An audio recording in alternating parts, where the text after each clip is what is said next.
មានរឿងអីញ៉េពន្ធនាគារខេត្តបន្ទាយមានជ័យចេញលិខិតបំភ្លឺបញ្ជាក់ពីមូលហេតុក្រោយពីមានអ្នកទោសម្នាក់ស្លាប់លិខិតបំភ្លឺពីពន្ធនាគារខេត្តបន្ទាយមានជ័យថាជនជាប់ឃុំឃាំងឈ្មោះថាលៀបចន្ទថា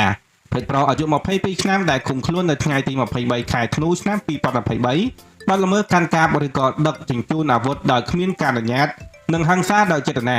បើស្ថានទម្ងន់ទោសលួចពីបទប្រើប្រាស់ដោយខុសច្បាប់នៅសាធារណកម្រិតទោស3ឆ្នាំរងទោសបានរយៈពេល1ឆ្នាំ2ខែ28ថ្ងៃទោសនៅសល់1ឆ្នាំ9ខែ2ថ្ងៃពីរដ្ឋជនបាទរយៈពេលជាង1ឆ្នាំកន្លងមកនេះពីរដ្ឋជនខាងលើពុំធ្លាប់មានជំងឺឈឺនៅក្នុងពន្ធនាគារម្ដងណាឡើយទៅថ្ងៃទី20ខែមីនាឆ្នាំ2025ពីរដ្ឋជនរូបនេះមានសភាពហត់ខ្លាំងពិបាកដកដង្ហើមទុកឆ្អល់ចុងទ្រូងគួតនិងស្វាយចង្ដែកចង្ជើងបាទយ៉ាងនេះជាករណីមួយថាបងប្អូនថាយើងឃើញវីដេអូហ្នឹងហើយដែលថាពួកគាត់គឺបានមកដល់ពេទ្យហើយថតរូបឲ្យត្អូនថាហេតុអ្វីបន្ទោខាងមន្ត្រីពន្ធនាគារហេតុអ្វីកូនគាត់ឈឺ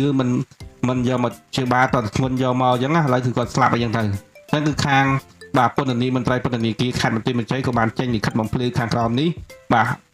គឺបងប្អូនអាចស្ដាប់បានហើយនឹងយល់ចំពោះករណីនេះណាហើយយ៉ាងណាចំណែកគឺបងប្អូននឹងតាមទស្សនានិងស្ដាប់បន្តទៀតចំពោះករណីនេះបាទព្រោះថាមើលទៅវាក្តៅកគុកដែរបងប្អូនចំពោះ